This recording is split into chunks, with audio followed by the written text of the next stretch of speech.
जब यह सृष्टि केवल शब्दों से नहीं बल्कि ऋत ब्रह्मांडीय नियम से संचालित होती थी, तब मानव का प्रत्येक कर्म प्रकृति के साथ संवाद हुआ करता था।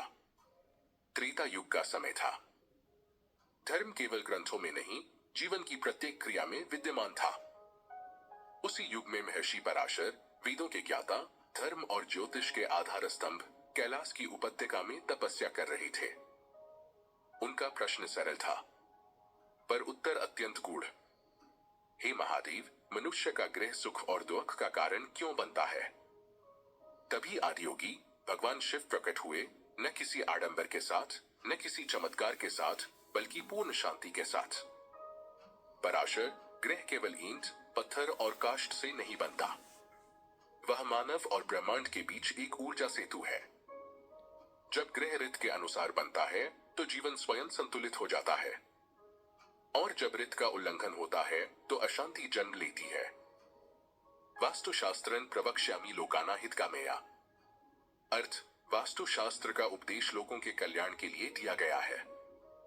शिव ने पराशर को समझाया, वास्तुशास्त्र केवल निर्माण का विज्ञान नहीं, यह जीवन व्यवस्था का दर्शन है। दिशाएं केवल चार नहीं होती, वी चेतना की धाराएं होती हैं।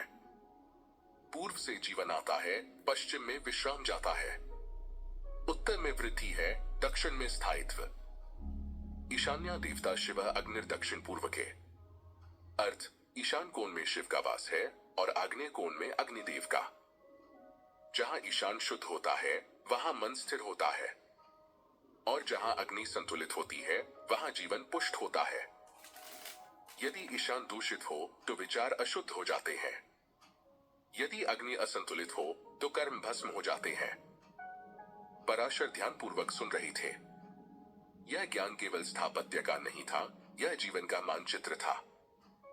मनुष्य सोचता है कि उसका भाग्य उसके कर्मों से बनता है, पर वह भूल जाता है कि कर्म कहाँ किए जाते हैं, वह स्थान भी उतना ही महत्वपूर्ण है।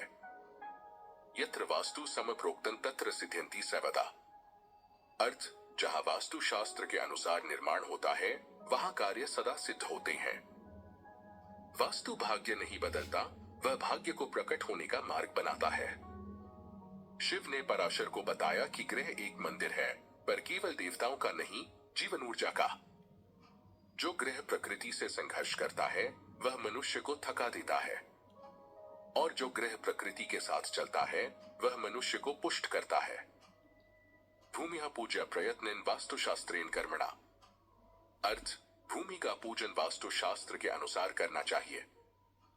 महर्षि पराशर ने इस ज्ञान को धर्म और ज्योतिष से जोड़ा, गृहस्थ जीवन को ऋत से जोड़ने का मार्ग प्रशस्त किया। स्मरण रखो पराशर, जो ग्रह केवल सुविधा से बनी वह शरीर को शरण देता है, पर जो ग्रह ऋत से बनी वह आत्मा को शांति देता है। इस प्रकार त्रेता युग में वास्तुशास्त्र केवल विद्या नहीं रहा, वह जीवन की चेतना बन गया। और आज भी जब मनुष्य अशांत है तो कारण बाहर नहीं, उसके चारों ओर की संरचना में है।